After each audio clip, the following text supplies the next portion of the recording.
जल शक्ति मंत्री माननीय CR पाटिल जी,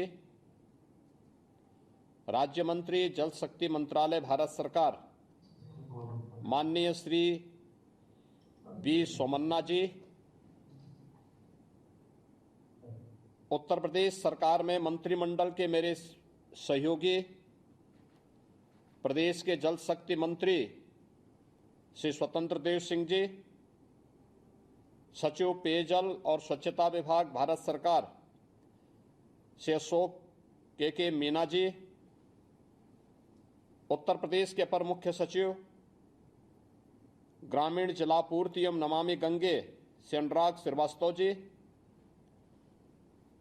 केंद्र सरकार और राज्य सरकार से जुड़े हुए हमारे सभी वरिष्ठ अधिकारीगण, मैं सबसे पहले आज के इस MOU के लिए केंद्रीय जल शक्ति मंत्री माननीय CR पाटिल जी को और उनकी पूरी टीम को हृदय से धन्यवाद दूंगा कि हम काफ़ी दिनों से इस बात का इंतजार कर रहे थे कि ये सभी कार्यक्रम आगे बढ़ें, जिससे आदरणीय प्रधानमंत्री जी के विजन को जमीनी धरातल पर प्रभावी ढंग से दोनों सरकारें मिलकर के लागू कर सकें। देश के अंदर जल जीवन मिशन के अंतर्गत सबसे अधिक लाभान्वित होने वाली आबादी देश के सबसे बड़े राज्य उत्तर प्रदेश की है और इस देश से मैं इस महत्वाकांक्षी स्कीम के लिए विजन देने के लिए और इस पर पर्याप्त धनराशि उपलब्ध करवाने के लिए आदरणीय प्रधानमंत्री जी का हृदय से उत्तर प्रदेश वासियों की ओर से आभार भी व्यक्त करता हूं। मैं केंद्रीय मंत्री माननीय CR पाटिल जी और उनकी टीम को अवगत कराना चाहता हूं कि उत्तर प्रदेश देश के अंदर 1,05,000 से अधिक राजस्व गांवों को उत्तर प्रदेश के अंदर 1,05,000 से अधिक राजस्व गांव हैं, जिनमें से 10,000 से अधिक गांव ऐसे हैं जिनमें पहले से ही पेयजल की सुविधा पाइपलाइन के माध्यम से उपलब्ध है। 85,000 से अधिक ग्राम पंचायतें ऐसी थीं जहां पर पेयजल की कोई भी स्कीम नहीं थी, वहां पे हैंडपंप के माध्यम से या फिर तालाबों से या नदियों से जनता जल लेती थी। परिणाम था पर्याप्त जल संसाधन होने के कारण सामान्यतः लोगों को इसकी समस्या नहीं थी, लेकिन प्रदूषित जल के कारण बहुत बार तमाम प्रकार की बीमारियों के कारण असमय मौत की शिकायतों में काफी वृद्धि हुई थी। मैं केवल एक उदाहरण दूंगा। पूर्वी उत्तर प्रदेश में पर्याप्त जल संसाधन है, लेकिन पूर्वी उत्तर प्रदेश में इंसेफ्लाइटिस से प्रतिवर्ष हजारों मौतें होती थी। इन हजारों मौतों का परिणाम वहां पर प्रतिवर्ष जब हम लोगों ने इन सभी आंकड़ों को लेकर के AI टूल के माध्यम से इसकी एनालिसिस की तो पता लगा कि खुले में शौच और अशुद्ध पेयजल के कारण ये मौतें हो रही हैं। आज जल जीवन मिशन के तहत जब उन गांवों में शुद्ध पेयजल की उपलब्धता हुई और हर घर में शौचालय बने, जिन क्षेत्रों में 40 वर्ष में 50,000 से अधिक मौतें हुई थीं, आज मुझे बताते हुए प्रसन्नता है कि गत 5 वर्षों में मौत के आंकड़ों को 0 तक पहुंचाने में हमें सफलता प्राप्त हुई है और इसका श्रेय मैं आदरणीय प्रधानमंत्री जी के इस विजन को देता हूं, जो उन्होंने स्वच्छ भारत मिशन में हर घर में शौचालय और जल जीवन मिशन के अंतर्गत हर घर नल की इस स्कीम को जारी किया, इसको लागू किया। दूसरा, उत्तर प्रदेश में स्कीम लागू होने के साथ ही हम लोगों ने जो भी कार्यदायी संस्था और कॉन्ट्रैक्टर थे उनको इस बात के लिए सुनिश्चित किया कि हम लोग 10 वर्ष तक कार्य के कंप्लीशन के बाद 10 वर्ष तक इसके रख रखाव की जवाबदेही भी उनके साथ करेंगे। और यह उत्तर प्रदेश के अंदर अब तक जिन 37,500 से अधिक गांवों में नियमित पेयजल की आपूर्ति की जा रही है, उसमें 14,500 से अधिक गांव ऐसे हैं जहां संपूर्ण कार्यक्रम भी वहां पे पेयजल की आपूर्ति नियमित रूप से हो ही रही है, लेकिन संचालन और अनुरक्षण के कार्यक्रम का दायित्व भी सफलतापूर्वक वहां पर क्रियान्वित किया जा रहा है। आदरणीय प्रधानमंत्री जी ने एक अन्य बात के लिए कहा था कि हर प्राथमिक विद्यालयों में ड्रॉप आउट रेट को देखना चाहिए, और अक्सर ये मान्यता होती थी कि ड्रॉप आउट रेट का कारण स्कूल दूर होने के कारण बालिकाएं ज्यादा छोड़ रही हैं। हम लोग इस बात को मानते थे कि नहीं, ये कारण नहीं हो सकता है, और हम लोगों ने सारे डाटा इकट्ठा किए। इकट्ठा करने के बाद जब हम इस निष्कर्ष पर पहुंचे तो हमें लगा कि नहीं, ड्रॉप आउट रेट का कारण उन विद्यालयों में बालक बालिकाओं के लिए अलग अलग टॉयलेट का अभाव और शुद्ध पेयजल की आपूर्ति न होना है। ये दोनों उत्तर प्रदेश के अंदर अकेले बेसिक शिक्षा परिषद के 1,56,000 से अधिक विद्यालयों में और आंगनबाड़ी के भी 1,56,000 से अधिक आंगनबाड़ी केंद्रों में आज के दिन पर अलग अलग बालक और बालिकाओं के लिए टॉयलेट बने हैं। शुद्ध पेयजल की आपूर्ति आज के दिन पर इन सभी संस्थानों में भी उपलब्ध कराई जा रही है, और ड्रॉप आउट रेट को हम 0 तक पहुंचाने में इसके माध्यम से हमें सफलता प्राप्त हुई है। ये आंकड़े बताते हैं कि ये परिणाम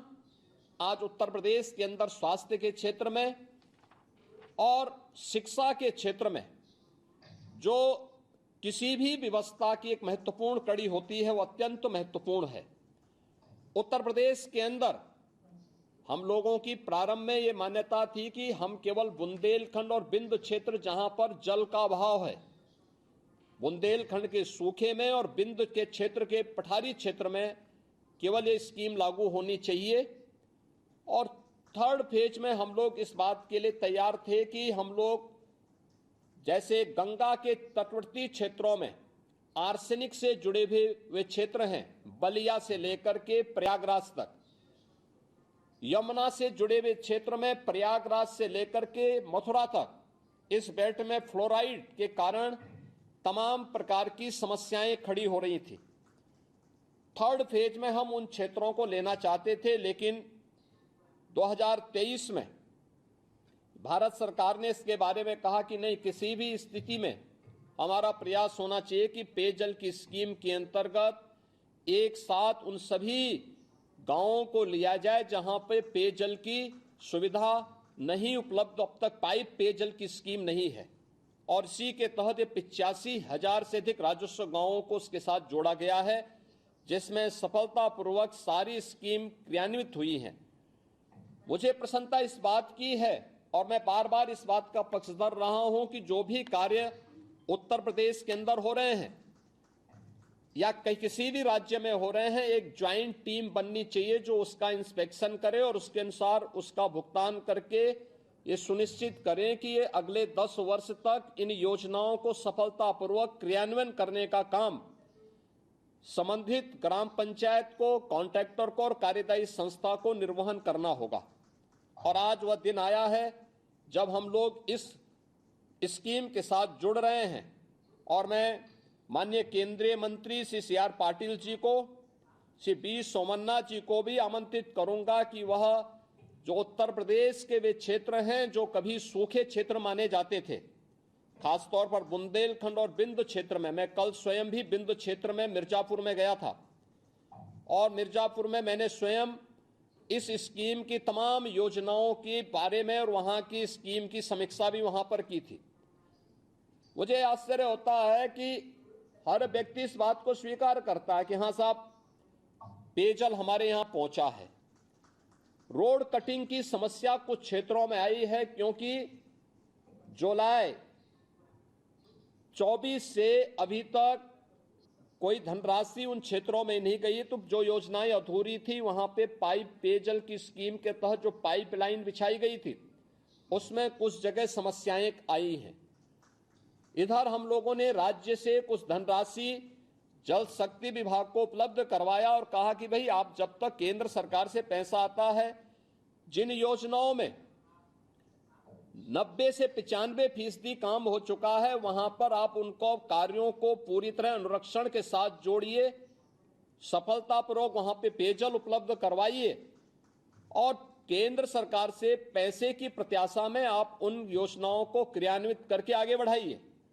ये सभी कार्य वहां पर मैंने अपनी आंखों से देखा कि सफलतापूर्वक ये चीजें चल रही हैं और मैं चाहूंगा कि हमारे माननीय केंद्रीय मंत्री पाटिल जी भी और सोमन्ना जी भी एक बार यूपी में आकर के, और जो सबसे सूखाग्रस्त क्षेत्र था बुंदेलखंड के बारे में, तो वहां की महिलाएं अपने सामान्य उसमें भी इस बात को कहती थी कि मेरा जो है पति को भले ही कुछ हो जाए लेकिन मेरी जो गगरी है पानी की ये न फूटने पाए। यह एक मान्यता वहां पर थी। पानी की क्या कीमत थी और कितनी दूर से लोगों को पानी लेकर के आना पड़ता था। लेकिन आज बुंदेलखंड में भी हर घर नल की योजना सफलतापूर्वक क्रियान्वित होती हुई दिखाई दे रही है और आज का ये एमओयू इस बात की गवाही दे रहा है कि यह आदरणीय प्रधानमंत्री जी के विजन को जमीनी धरातल पर और प्रभावी ढंग से लागू करने के लिए दोनों सरकारें मिलकर के उसको आगे बढ़ाने में सफल हो पाएंगी। मैं आज के इस अवसर पर इस पहल के लिए माननीय केंद्रीय मंत्री श्री CR पाटिल जी को, माननीय सोमन्ना जी को, केंद्रीय इस अपने पेयजल और स्वच्छता विभाग से जुड़े हुए सभी अधिकारियों को, जल जीवन मिशन से जुड़े हुए सभी अधिकारियों को हृदय से धन्यवाद देता हूं और विश्वास करता हूं कि ये स्कीम सफलतापूर्वक लागू होकर के लोगों के जीवन स्तर में व्यापक परिवर्तन करने में सफल होगी। इस कार्यक्रम के लिए, इस एमओयू के लिए मैं एक बार फिर से आदरणीय प्रधानमंत्री जी के प्रति आभार व्यक्त करता हूं और केंद्रीय मंत्री जी को हृदय से धन्यवाद देता हूं। बहुत बहुत धन्यवाद। मिल पाने के कारण कितने ही लोगों के जीवन पर इसका प्रतिकूल प्रभाव पड़ता है, खासतौर से उन लोगों के जीवन पर जो अपनी शिक्षा के लिए या फिर बाकी जगहों पर जाते हैं। अब ऐसे में उनकी ओर से ये भी कहा गया कि अब इस मिशन के जरिए जुड़ने से जाहिर तौर पर लोगों को स्वास्थ्य संबंधी जो समस्याएं हैं उनसे भी छुटकारा मिलेगा। आपके मोबाइल पर तुरंत आएगी ब्रेकिंग न्यूज। स्क्रीन पर सबसे पहले दिखेगी बड़ी खबर। देश दुनिया की हर खबर एक जगह। अब आपके मोबाइल पर तुरंत फटाफट इंस्टॉल कीजिए न्यूज नेशन ऐप और रखिए खुद को अपडेट।